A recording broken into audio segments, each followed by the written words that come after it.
வார்த்தைக்கு கடந்து செல்வதற்கு முன்பாக கண்களை மூடி ஜெபம் செய்வோம். மகா இரக்கமும் கிருபையும் நிறைந்த எங்கள் ஆண்டவராய் இயேசு கிறிஸ்துவே, இந்த நாளிலே உங்களுடைய வார்த்தையை நாங்கள் தியானிக்க இருக்கிறோம்.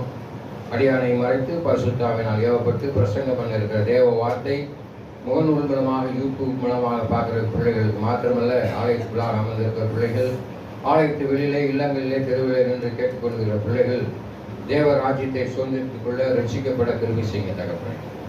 அவர்கள் இயேசு கிறிஸ்துவை ஏற்றுக்கொண்டு கிறிஸ்துவுக்குள் வளரும்படியாக வேத வாக்கியங்கள் இந்த நாளில் நீர் எங்களுக்கு ஆசீர்வாதமாக மாற்றி தர வேண்டும் என்று இயேசு நாமத்தில் வேண்டியிருக்காவே. ஆமென். அல்லேலூயா, அல்லேலூயா.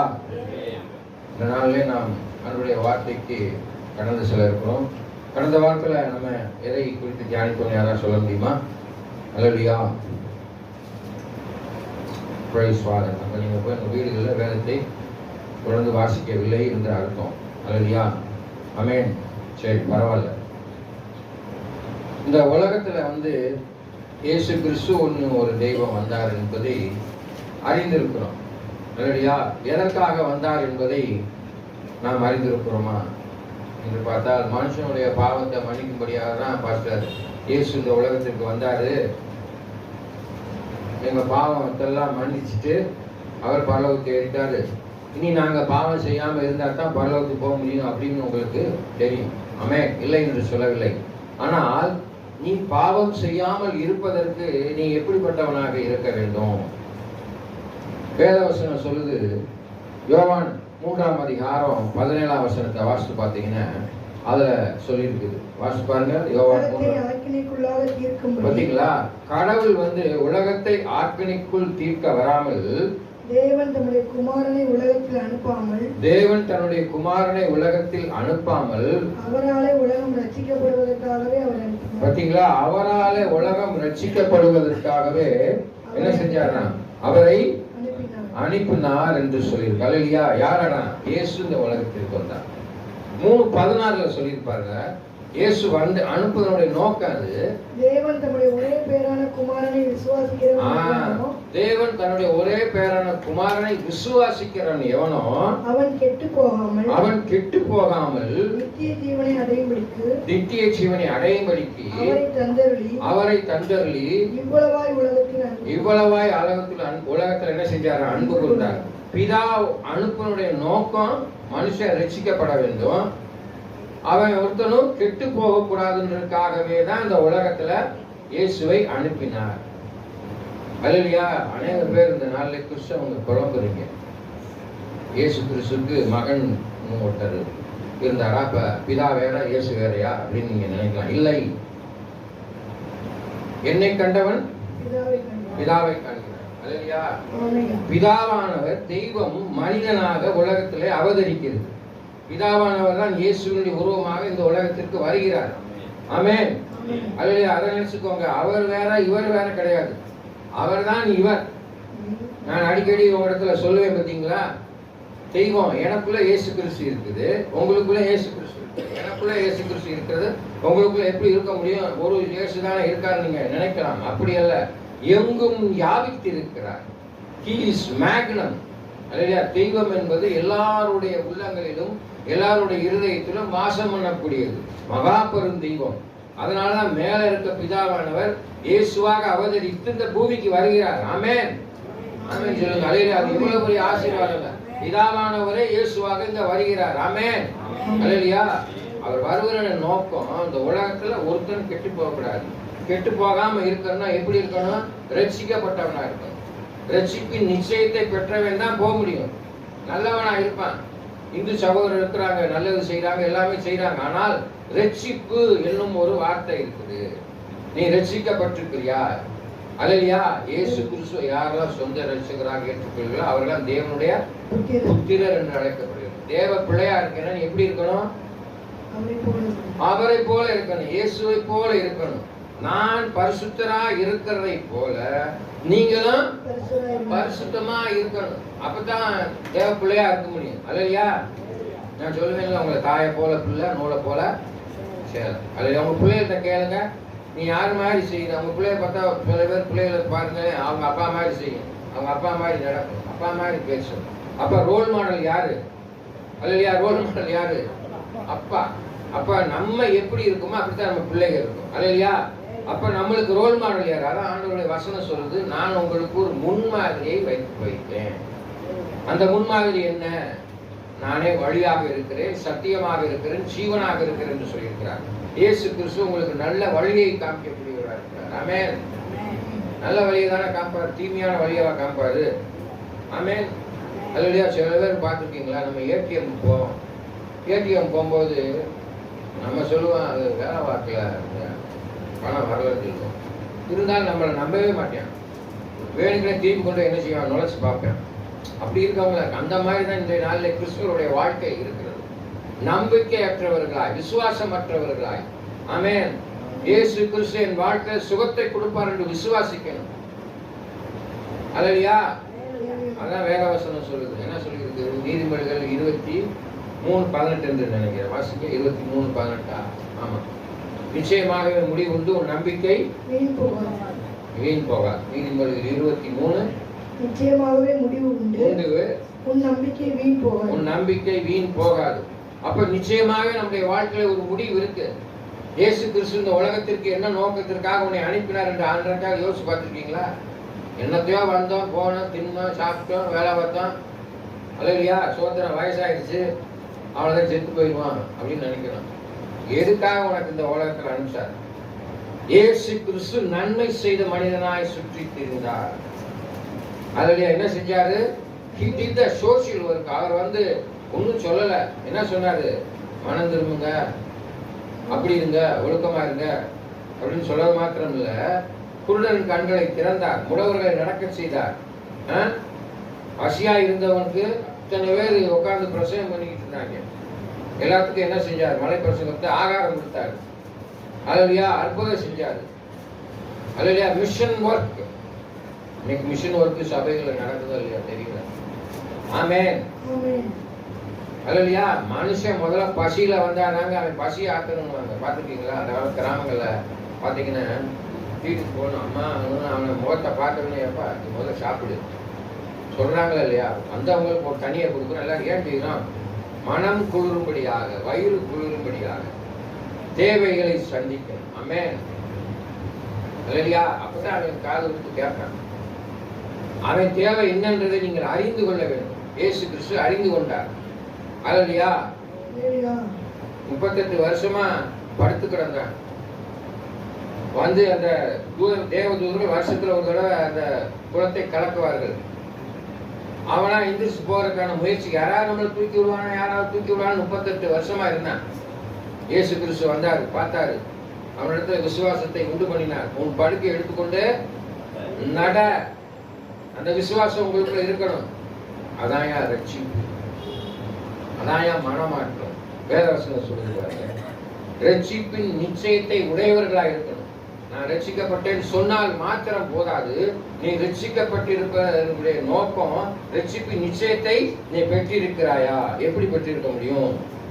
யோவான் புத்தகம் 1:12 கிறிஸ்துவை சொந்த இரட்சகராக ஏற்றுக்கொண்டார். ஆமென். வாசிங்க. அவருடைய நாமத்தின் மேல் விசுவாசம் உள்ளவர்களாய். பாத்தீங்களா? அவருடைய நாமத்தின் மேல் விசுவாசம் உள்ளவர்களாய். அவரை ஏற்றுக்கொண்டவர்கள் எத்தனை பேர்? அவரை ஏற்றுக்கொண்டவர்கள் எத்தனை பேர்களோ அத்தனை பேர்களும் தேவனுடைய பிள்ளைகளாகும்படி. பாத்தீங்களா? அத்தனை பேரும் தேவனுடைய பிள்ளைகளாகும்படி அவர்களுக்கு அதிகாரம் கொடுத்தார். பாத்தீங்களா? அதிகாரத்தை கொடுத்தார். எவ்வளவு ஒரு ஆசீர்வாதம் பாருங்க. அதான் சொல்லி ஜீவனும் மரணமும் நாவின் அதிகாரத்தில் இருக்கிறது. அல்லையா? ஆண்டவர் உனக்கு அதிகாரத்தை கொடுத்துருக்காரு, மனுஷனுக்கு அதிகாரத்தை கொடுத்துருக்காங்க. அதனால ஊர்ல கிராமங்கள் பார்த்தீங்கன்னா சில பேர் சண்டைகிட்டே போட்டு மண்ணை தூக்கி நாசமா உள்ளேல ஒன்று அங்காட்டு வஞ்சிட்டு போயிருவாங்க. அது அப்படியே என்ன செய்யும்? ஒண்ணும்னா தரிசா போயிடும். மனுஷனுக்கு அதிகாரத்தை கொடுத்துருக்காரு, ஆசீர்வதிக்கு அதிகாரத்தை கொடுத்துருக்காரு. பிரமோன் போய் 2 தடவை அந்த மலை மேல இருந்து அப்பாட்டு சவிச்சு விட்டான். 3ஆவது தடவை தான் போய் என்ன செஞ்சான்? அந்த பட்டணத்தை ஆசீர்வதிச்சான் என்று பார்க்கிறோம். இல்லையா? அதனால உங்க பிள்ளைகளை நீங்கள் பெற்றாலே உங்கள் பிள்ளைகளை நீங்கள் சபிக்கக்கூடாது. ஆமென். நல்லா தெரிஞ்சுக்கணும். அங்கே அதே யோவான் 3:16 சொல்லிட்டு பார்க்கிறோம். தேவன் தம்முடைய ஒரே பேரான குமாரனை விசுவாசிக்கிறார். அதான் நம்ம ஏற்கனவே வாசிச்சது. ஒரே பேரான குமாரனை விசுவாசிக்கிற எவருன்னா அவன் கெட்டு போகாமல் நித்திய ஜீவனை அடைபடிக்கு அவரை தந்தருளி இவ்வளவாய் உலகத்தில் அன்பு. அவ்வளவு அன்பு வச்சிருக்கனாலதான் என்ன செஞ்சாரு? இப்ப உலகத்துல எல்லா பக்கமும் அன்பு தவறாக இருக்கு. இல்லையா? இயேசு கிறிஸ்துவின் அன்பு உங்களுக்குள் நிலைத்து இருக்குமானால் நீங்கள் கிறிஸ்துவை என்ன செய்வீங்க? வெளிப்படுத்துவீங்க. ஆமென். நான் பசியாய் இருந்தேன், எனக்கு ஆகாரம் கொடுக்கல. நான் சிறைச்சாயில் இருந்தேன், என்னை பார்க்க வரவில்லை சொல்றாரா இல்லையா? இல்லையா? சிறையிருப்பு என்பது எதை குறிக்கும்? ஜெயில நினைச்சிடாதீங்க உடனே. பாவம் என்னும் சிறையிருப்பில் இருக்கிற மனுஷனை நீ பாவம்னா என்னன்றது தெரிஞ்சிருப்ப. இயேசு கிறிஸ்து என் பாவத்தை முற்றுமாக கழுவினார், பாவத்திலிருந்து எனக்கு விடுதலை கிடைக்கும் அப்படின்னு உனக்கு தெரியும். குடி என்னும் சிறையிருப்பில் இருப்பான், தேசித்தனத்தின் சிறையிருப்பில் இருப்பான், கோபம் என்னும் சிறையிருப்பில் இருப்பான், கொலைபாதகம் என்னும் சிறையிருப்பில் இருப்பான், களவு என்னும் சிறையிருப்பில் இருப்பான். இப்படி அநேக காரியங்கள் இருக்கு. அப்படிப்பட்ட சிறையிருப்பில் இருந்து நீ அவனை செய்யணும், அவனை மீட்க வேண்டும். நல்லா தெரிஞ்சுக்கிட்டியா? அதான் சிறைச்சாலையில் இருந்தேன், என்னை பார்க்க வரவில்லை அப்படின்றார். அதுக்கு உவமைதான். பிசாசின் பிடியில் விரையில், பிசாசின் சிறையில் இருக்கிற அவனை நீ வெளியே கொண்டு வரணும். அதான் வேதவசனம் என்ன சொல்லுது? யோவான் 10ஆம் அதிகாரம் 10ஆம் வசனம் நினைக்கிறேன். திருடன் திருடவும் கொல்லவும் வருகிறான், நானும் உன் ஜீவன் உண்டாயிருக்கும். திருடவும் கொல்லவும் அழிக்கவும் வருகிறானே. பாத்தீங்களா? அழிக்கத்தான் வரான், வேறொன்றுக்கும் வரான், வேற ஒன்றுக்குமே வரல. அவைகளுக்கு ஜீவன் உண்டாயிருக்கவும், ஜீவன் உண்டாயிருக்கவும், அது பரிபூர்ணப்படவும் வந்தேன். பரிபூர்ணப்படவும் வந்தேன். ஆமென். அப்போ ஜீவனை பரிபூர்ணப்படுத்துவதற்காக தான் வராது, அழிவில்லாத வாழ்வை பெறுவதற்காக தான் வராது. ஆனா பிசாசனவன் உன்னுடைய விலைமதிக்க முடியாத ஆன்மாவை அழிக்கும்படியாக, ஆமென், அவன் அழிக்கத்தான் பார்க்கிறான். உன்னை தீமையான வழிக்கு தள்ளிட்டு தான் போக பார்ப்பான். ஆமென். நம்மளால இதை செய்யாத நிறைய செஞ்சு பார்ப்பான். சின்ன பிள்ளைல ஒரு உதாரணம் அவங்க அப்பா எனக்கு சொல்லுவாங்க. கேண்டில் எரியும், அந்த கேண்டிலுக்குள்ள விரலை விட்டு பார்த்தா என்ன செய்யும்? சுடும்ல. அதுக்கு விரல் அதுக்குள்ள விடாத சொல்லுவாங்க இல்லையா? அப்ப அங்க என்ன வருது? கீழ்ப்படிதல். கீழ்ப்படியணும். இப்ப கர்த்தருக்கு கீழ்ப்படிஞ்சு நடந்தீங்கன்னா தான் ரட்சிப்பின் நிச்சயத்தை பெற்றுக்கொள்ள முடியும். வேதவசனத்தின்படி நீ நடந்தானா ரட்சிப்பை பெற்றுக்கொள்ள முடியும். இங்க வேதவசனம் சொல்லுது, ரட்சிப்பின் நிச்சயத்தை அழிப்பவை என்னத்தை கொடுக்கும்? ரட்சிப்பின் நிச்சயம். 1 கொரிந்தியர் புத்தகம் 6ஆம் அதிகாரம் 19ஆவது வசனம்.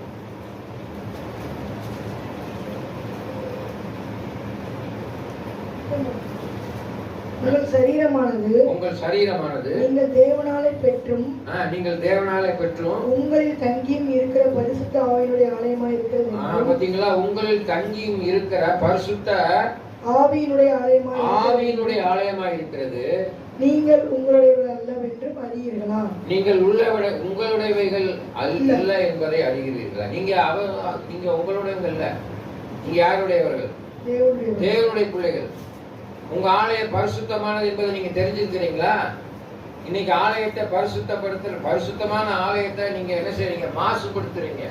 பேச்சிலே, செயலிலே, சிந்தனையிலே, நடத்தையிலே ஆலயமாக சரீரத்தை மாசுபடுத்துறதுனால ரட்சிப்பு நிச்சயத்தை பெற முடியாத பிள்ளைகளா இருக்கிறோம். ஆமென். எல்லாரும் சேர்த்தான் சொல்றேன். கோபம் வரும், எரிச்சல் வரும், எல்லாம் வருது இல்லையா? உங்களை வந்து நான் குற்றப்படுத்தி சொல்றேன், உதாரணத்துக்கு சொல்றேன். ஆமென். அன்பான தேவ பிள்ளைகளே, ரொம்ப கஷ்டம்.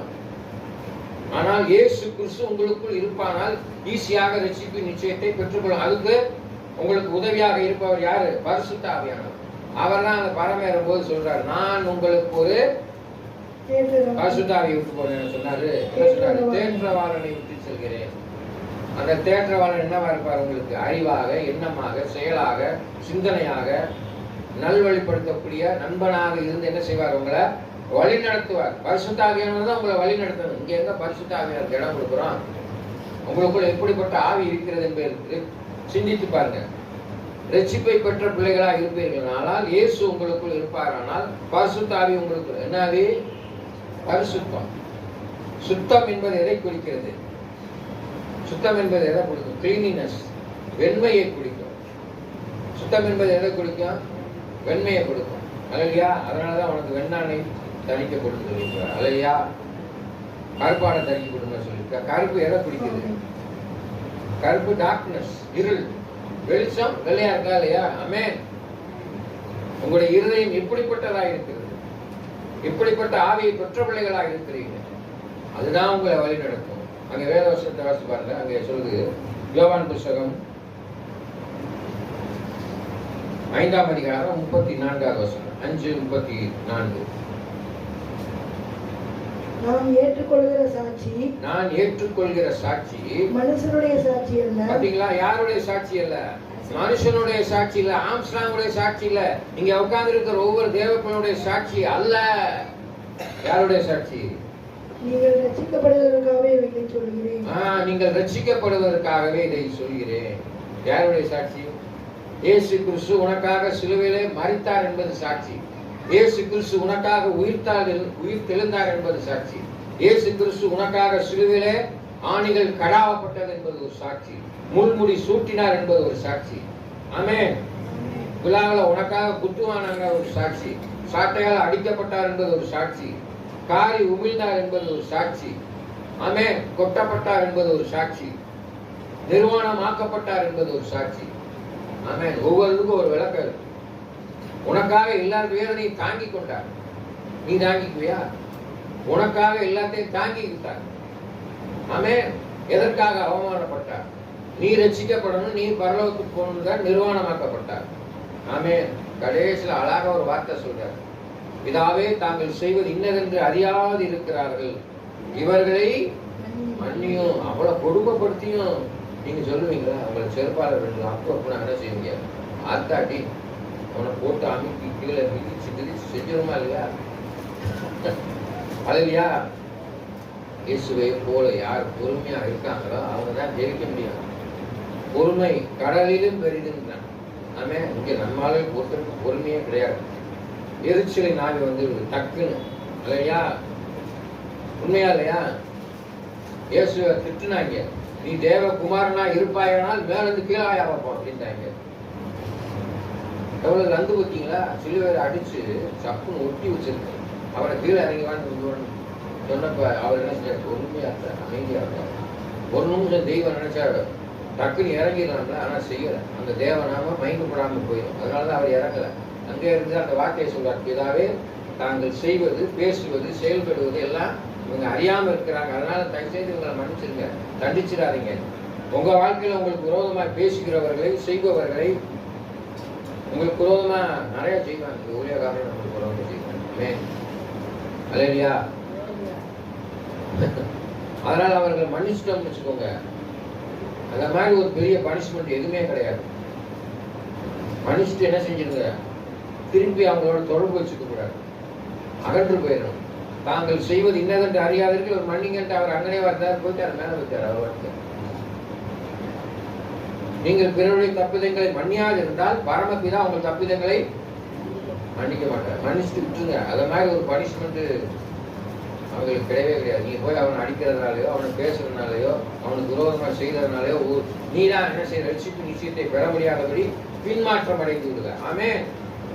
ரட்சிப்பு நிச்சயத்தை பெறணும்னா முக்கியமான ஒரு காரியம் மன்னிப்பு, forgiveness. பிறரை நீங்க மன்னிச்சிட்டீங்கன்னு வச்சுக்கோங்க, ஈஸியா மேல வைக்கலாம். அதான் ரட்சிக்கப்படுறது. அதுக்காகத்தான் அவர் இந்த உலகத்தை ஆக்கெடுத்து தீர்க்க வராமல் மனிதனை ரட்சிக்கும்படியாக நான் வந்திருக்கிறேன். அப்ப நீ என்ன செய்ய? ரட்சிப்பு நிச்சயத்தை பெற வேண்டும். அங்க வேற சொல்லுங்க பாருங்களேன். 1 பேதுரு புத்தகம் 1ஆம் அதிகாரம் 8-9 தேவன் மீது ஏற்பட்டுள்ள அன்பை குறித்து அங்கே சொல்லப்பட்டிருக்கும். யார் மீது? தேவன் மீது உள்ள அன்பை பற்றி அங்கே சொல்லப்பட்டிருக்கும். அந்த தேவ அன்பு இருந்தா தான் ரட்சிப்பு நிச்சயத்தை உன்னால பெற முடியும். ஆமே. 1 பேதுரு புத்தகம் 1ஆம் அதிகாரம் 8வது வசனம் 9வது வசனம் ஆகிய 2 வசனங்களை வாசிப்போம். அவரை நீங்கள் காணாமல் இருந்தும், அவரை இயேசு நம்மளால பார்க்க முடியலையா? இயேசு ஆனா எல்லாத்தையும் இருக்காரு. அவரை நீங்கள் காணாமல் இருந்தோம், அவரிடத்தில் அன்பு கூறுகிறீர்கள். அவரிடத்தில் அன்பு கூறுறீங்க. இப்பொழுது அவரை தரிசியாமல் இருந்தும், இப்பொழுது அவரை பார்க்காம தரிசியாமல் இருந்தோம். அவரிடத்தில் விசுவாசம் வைத்து, பாத்தீங்களா? அவர் மேல விசுவாசம் வைத்து சொல்லி முடியாததும் மகிமையால் நிறைந்ததுமாய் இருக்கிற, மகிமையால் நல்லா தெரிஞ்சுட்டு சொல்லி முடியாததும் மகிமையால் நிறைந்திருக்கிற சந்தோஷமுள்ளவர்களாய் களி கூர்ந்து உங்கள் விசுவாசத்தின் பலனாகிய ஆத்தும ரட்சிப்பை அடைவீர்கள். பாத்தீங்களா? வந்துருச்சா? ஆத்தும ரட்சிப்பு. ரட்சிப்பு என்பது என்ன? சரீரத்தை ரட்சிப்பது எதில் குறிக்கும்? ஆத்துமன் தான். சரீரத்தை எப்படி நீ ரட்சிக்க கொண்டு வருவ? நான் உங்களுக்கு சொல்லியிருக்கேன்னு நினைக்கிறேன். கண்ணானது சரீரத்தில் விளக்காக இருக்கிறது. உன் கண் கெட்டதாக இருந்தால் ஒரு சரீரம் முழுவதும் இருளாகிவிடும். உன்னில் உள்ள வெளிச்சம் இருளாகாதபடி காத்துக்கொள். அதனாலதான் ஆண்டவர் அந்த வசனம் சொல்ற, ஒரு சிறிய இச்சையோடு பார்த்தாய்த்தாலே உபச்சாரம் செய்தார். உங்கள் அவயங்களை அசுத்தத்திற்கு ஒப்புக் கொடுக்காமல் உங்கள் அவயங்களை பரிசுத்தத்திற்கு ஒப்புக் கொடுங்க. தீங்கு செய்யும் விரைந்தோர்ல கால்களா இருக்கக்கூடாது. அல்லேலூயா. இது புரியும் நினைக்கிறேன். அல்லேலூயா. வாசிங்க, மறுபடியும் இந்த வசனத்தை வாசிங்க. பேதுரு 1 பேதுரு 1. அவரை நீங்கள் காணாமல் இருந்தும் அவருக்கு அன்பு கூறுகிறீர்கள். இப்பொழுது அவரை தரிசியாமல் இருந்தும் அவருக்கு விசுவாசம் வைத்து சொல்லி முடியாததும், பார்த்தீங்களா, சொல்லி முடியாததும் மகிமையால் நிறைந்ததுமாய் இருக்கிற சந்தோஷமுள்ளவர்களாய் களி கூர்ந்து உங்கள் விசுவாசத்தின் பலனாகிய ஆத்ம ரட்சிப்பை அடைந்தீர்கள். பார்த்தீங்களா, ஆத்ம ரட்சிப்பை அடைந்தீர்கள். 9 நல்ல நேரத்துல ஆத்ம ரட்சிப்பு. சரீரத்தை நீங்க சரியா வச்சுக்கிட்டானா ஆத்மத்தை ரட்சிக்க முடியும். உனக்குள்ள இருக்க விலமிக்க முடியாத ஆத்மாவை நீ எப்படி பாதுகாப்ப? உன்னில் உள்ள வெளிச்சம் இருளாகாதபடி காத்து கொள்ளணும். அல்லேலூயா. இயேசு கிறிஸ்து ஒளியா இருக்கிறார். அந்த ஒளி யாருக்குள்ள இருக்குது? உனக்குள்ள இருக்குது. யோவான்ல சொல்லி இருக்குது. எடுங்க வாசிங்க, ஒரு நிமிஷம் அதை எடுத்து வாசிங்க. யோவான் 1ஆம் அதிகாரமா? 1 யோவான் 1ஆம் அவருக்குள் ஜீவன் இருந்தது, அந்த ஜீவன் மனுஷருக்கு அந்த ஜீவன் மனுஷனுக்கு ஒளியாய் இருந்தது. ஆமென். அந்த ஒளி என்ன செய்யக்கூடாது? இருட்டிலே பிரகாசிக்கிறது, இருளானது அது பற்றிக்கொள்ளவில்லை. இருளானது பற்றிக்கொள்ள. இயேசு கிறிஸ்து உனக்குள்ள இருந்தா இருள் உனக்குள்ள பற்றிக்கொள்ளாது. ஆமென். 1 யோவான் 4:19.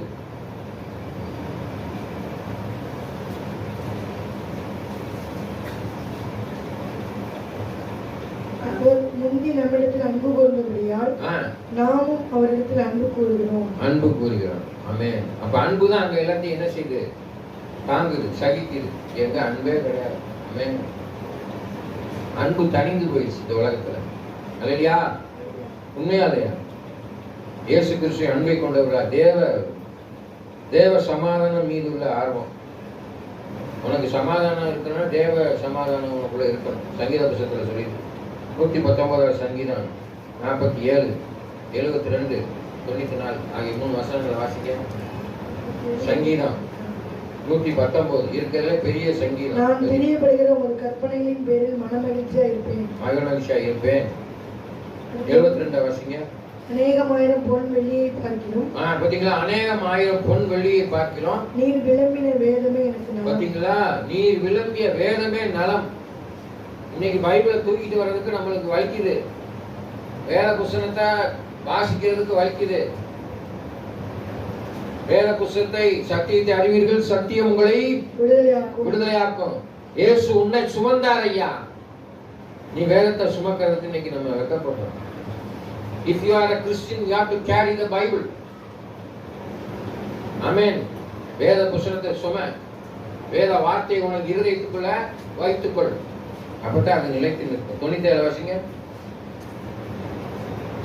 உமது வேதத்தில் நான் எவ்வளவு பிரியமாயிருக்கிறேன். நாள் முழுவதும் அது என் தியானம். அதான் இரவு பகல் வேதத்துல தியானமா இருக்கிற மனுஷன் பாக்கியவான். இப்ப நாள் முழுதும் தியானம் எப்படி? இப்ப நீ வேதத்தை வாசிச்சேன்னா அந்த வேத வசனம் உன் சிந்தனையில இருக்கும். மற்ற காரியம்லாம் நல்லா ஞாபகம் இருக்கும். உனக்கு 10 வருஷத்துக்கு முன்னால இருக்கிற காரியம்லாம் ஞாபகம் இருக்கு. ஆனா வேத வசனத்தை, ஆண்டவருடைய வார்த்தை உன்னுடைய சிந்தனையில ஞாபகம் இருக்குதா அப்படின்னு சொன்னா கேள்வி. ஞாபகம் இருக்கா? வேத வசனத்தை வச்சு நீங்க என்ன செய்யலாம்? பிறரிடத்துல சொல்லி அவர்களை நல்வழிப்படுத்துவதற்கு வேத வசனம். இன்னும் வருங்காலங்களில் வேத புஸ்தகம் கிடைக்காதுன்றாங்க. ஆண்டவருடைய வருகை வர வர நெருங்கும் போது வேத புஸ்தகமே இருக்காது.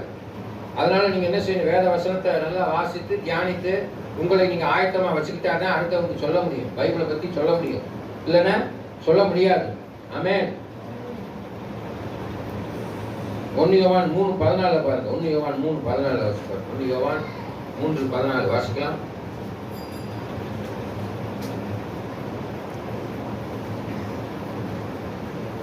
நாம் சகோதரர்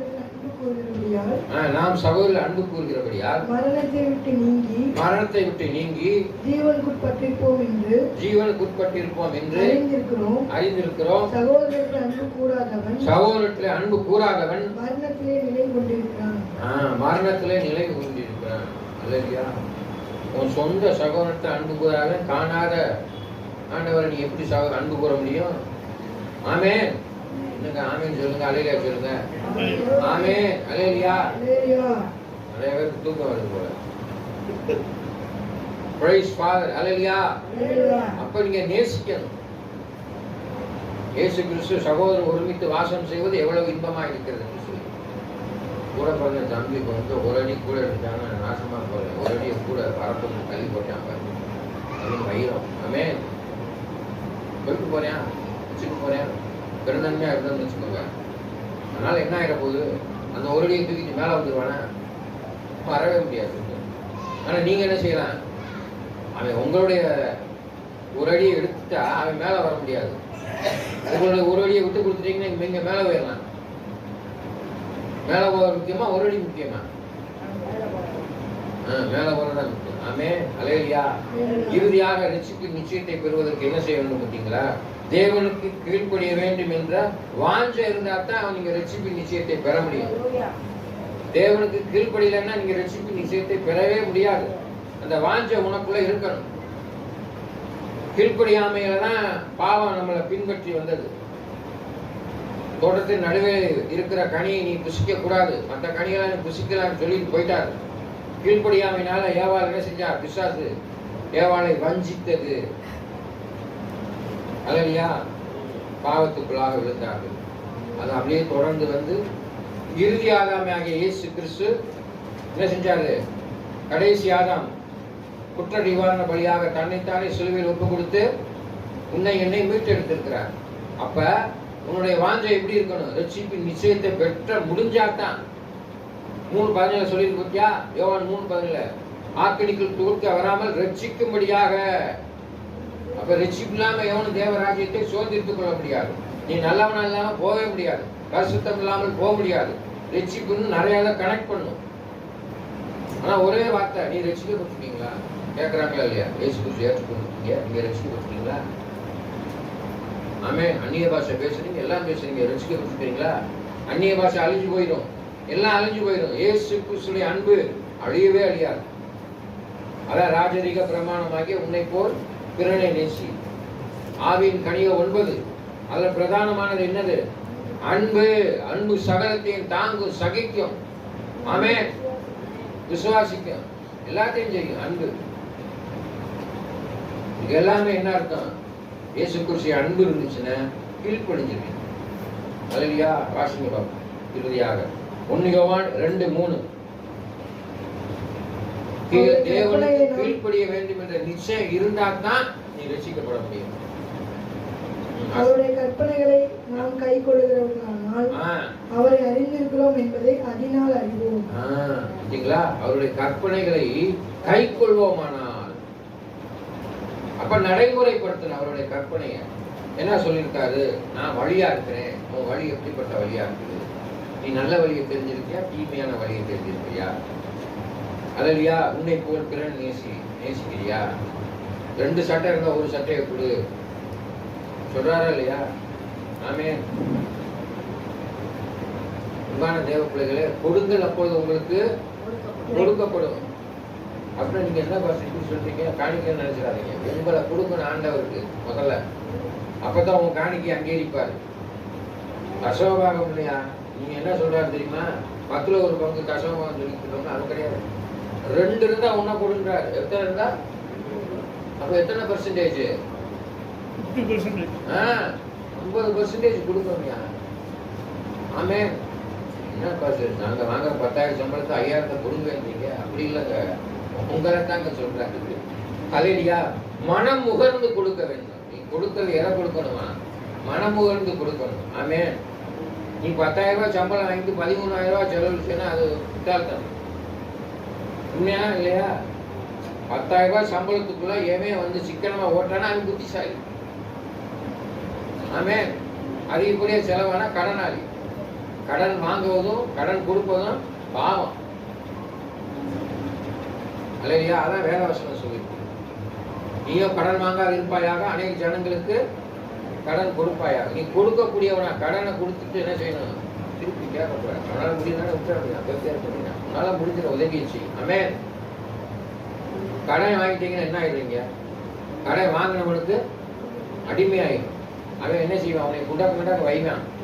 வைவான வைய மாட்டானா? தகாத வார்த்தைனால வைவான். ஒண்ணுமே பேச முடியாது. ஒன்று வாயை திறந்து காசு வாங்கும்போது மாத்திரம் உனக்கு இங்கிதோ கேட்கறானா இல்லையா? கசக்குதா உனக்கு? கேட்பானா இல்லையா? அப்ப நீ இயேசுக்கு மாத்திரம் தான் அடிமையா இருக்கணும். யாருக்கு மாத்திரம் தான் அடிமையா இருக்கணும்? இயேசுக்கு மாத்திரம் நீங்க அடிமையா இருக்கு பாருங்க. உலகத்துல மிக சந்தோஷமா இருக்கணுங்க. கடன் வாங்கக்கூடாது. ஆமென்.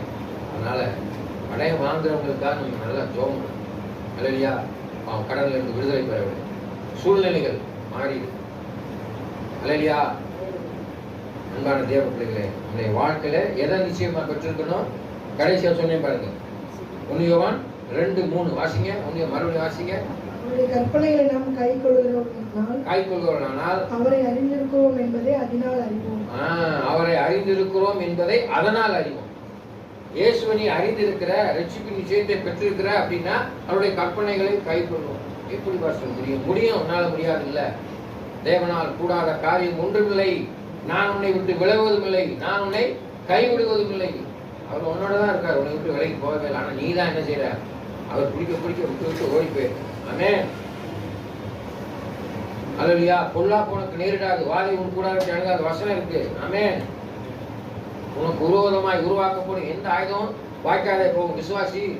அவருடைய கற்பனை, அவருடைய வார்த்தை விசுவாசிக்கணும். உனக்கு விரோதமா யார் பேசணும்? ஆண்டவர் சோத்தணும். அதனாலதான் அங்க சிறுவையில் அவருக்கு விரோதமா பேசணுங்கிற பார்த்து என்ன செய்யறாரு?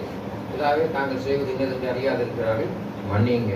அப்ப ரட்சிப்பின் நிச்சயத்தை பெற்றிருக்க வேண்டும் என்றால் கட்டாயமாக ஆண்டவருடைய வார்த்தைக்கு, அவருடைய கற்பனைக்கு கீழ்ப்படியும். ஆமென். மோசனுடைய கற்பனை எத்தனை? 10. கொலை செய்யாதிருப்பாயாக, விபச்சாரம் செய்யாதிருப்பாயாக, கொள்ளையடிக்காத, பொய் சொல்லாமல் இருப்பாயாக, இப்படி நிறைய இருக்குது. அதில் 9 செஞ்சுவிட்டு 1 செய்யலாம் கூட மேல போக முடியாது. ஓல்ட் டெஸ்டமென்ட் தான். அதை அந்த நியாயப்பிரமாணத்தை இயேசு கிறிஸ்து முறித்தார், 2ஆக மாற்றினார். ஆமென். அதுல 1 ராஜரீக பிரமாணம் என்னது? உன்னை போல் பிறர் நேசி. அது எல்லாத்தையும் முடிக்கிறார். ஹல்லேலூயா. ரட்சிப்பின் நிச்சயத்தை பெற்றிருக்க வேண்டும் என்றால் ஆண்டவருடைய வார்த்தைக்கு கீழ்ப்படியும். ஆண்டவர் கீழ்ப்படிஞ்சார். பிதாவானவருக்கு கீழ்ப்படிஞ்சுதான் எல்லா வேலையும் அவர் கீழே பார்த்தார். பிலிப்பியர் 2:8 சொல்லியிருக்கு. அவர் மனுஷ ரூபமாய் காணப்பட்டு சிலுவையின் மரண வரையும் தாமே தாழ்த்தி கீழ்ப்படிந்தவராய் காணப்பட்டார். உங்க வீடுகளை போய் வாசிங்க. இயேசு கீழ்ப்படிந்தாரியா? வாசிங்க 2:8 கடைசியாக வாசிங்களேன். அதை சொல்லியிருப்பாரு. பிலிப்பியர் 2ஆம் அதிகாரம் சொல்றதுக்கு நல்லா இயேசுவே கீழ்ப்படிந்தார். அவர் மனுஷ ரூபமாய் காணப்பட்டு மரண பரியந்தம், அதாவது சிலுவையின் மரண பரியந்தம் கீழ்ப்படிந்தவராய் நம்மை தாமே தாழ்த்தினார். கீழ்ப்படிஞ்சிட்டீங்கன்னா ஆட்டோமேட்டிக்கா தாழ்ந்து போயிருவீங்க. ஆமென். இப்ப கீழ்ப்படியாமையினால நம்ம என்ன செய்யறோம்? பிசாசின் பிடியில இருந்து சிக்கிக் கொள்கிறோம். அப்ப ரட்சிப்பு நிச்சயத்தை பெற்ற பிள்ளைகளாக இருக்க வேண்டும் என்றால் நிச்சயமாகவே ஆண்டவருடைய வார்த்தைக்கு கீழ்ப்படிந்து நீங்கள் நடப்பீங்கன்னா ரட்சிப்பின் பிள்ளைகளாக இருப்பீங்க, ரட்சிக்கப்பட்டவர்களாக இருப்பீங்க. ஆமென். கண்களை பிடிக்க அவசியம். மகா இரக்கமும் கிருபையும் நிறைந்த எங்கள் ஆண்டவராய் இயேசு கிறிஸ்து, இந்த கால வேளையிலே உங்களுடைய வார்த்தையை நாங்கள் தியானித்து வந்தோம் என்றால் இதனாலே ரட்சிப்பின் நிச்சயத்தை பெற்ற பிள்ளைகளாய் ஆண்டவருடைய வார்த்தைக்கு கீழ்ப்படிந்து நடக்கும்படியாக பிள்ளைகளுக்கு நீர் உதவி செய்கின்ற இயேசு கிறிஸ்துவை சொந்த இரட்சகராக ஏற்றுக்கொண்டால் மாத்திரம் போதாது, தான் ஒரு கிறிஸ்துவன் என்று மார்க்கத்தை சொல்லிக் கொண்டால் மாத்திரம் போதாது. ஆண்டவரே, கிறிஸ்தவத்தை தங்கள் வாழ்க்கையை நடைமுறைப்படுத்தும்படியாக ரட்சிக்கக்கூடிய பிள்ளைகளாக அவர்கள் மாறி அநேக ஜனங்களுக்கு ஆண்டவரே வந்திருக்கிற பிள்ளைகளை ஆசீர்வாதமாய் மாற்றிட்டாருங்க. குடும்பங்களுக்கு இருக்கிற சந்தோஷத்தையும் சமாதானத்தையும் ஆண்டவராய் இயேசு கிறிஸ்து மெய்யாகவே கொடுக்கிறேன் என்று நாங்கள் விசுவாசிக்கிறோம். இந்த ஆலயத்திலிருந்து அவங்க கடந்து செல்லும் பொழுது இயேசு கிறிஸ்துடைய மெய்யான சமாதானத்தை பெற்ற பிள்ளைகளாய் கடந்து செல்ல வேண்டும் என்று மீட்பரும் ரட்சிகருமாய் இருக்கிற நர்சனாக இயேசு கிறிஸ்து இன்ப நாமத்தில் வேண்டிக் கொள்கிறேன் என்று சொல்லத்தாப்பனே. ஆமென். என் ஆத்துமாவே கர்த்தரை சோதரி, என் முழுமையார் பரிசுத்த நாமத்தை சோதரி, என் ஆத்துமாவே கர்த்தரை சோதரி. கர்த்தர் செய்த சகல பாக்கியமானது. ஆமென். நம் ஆண்டவராய் இயேசு கிறிஸ்து கிருபை, பிதாவை தேவனுடைய அன்பும் பரிசுத்த ஆவியானவரின் தன்மையும் இப்பொழுதும் சதா காலம் இருப்பதாக. ஆமென். கர்த்தர் தாமே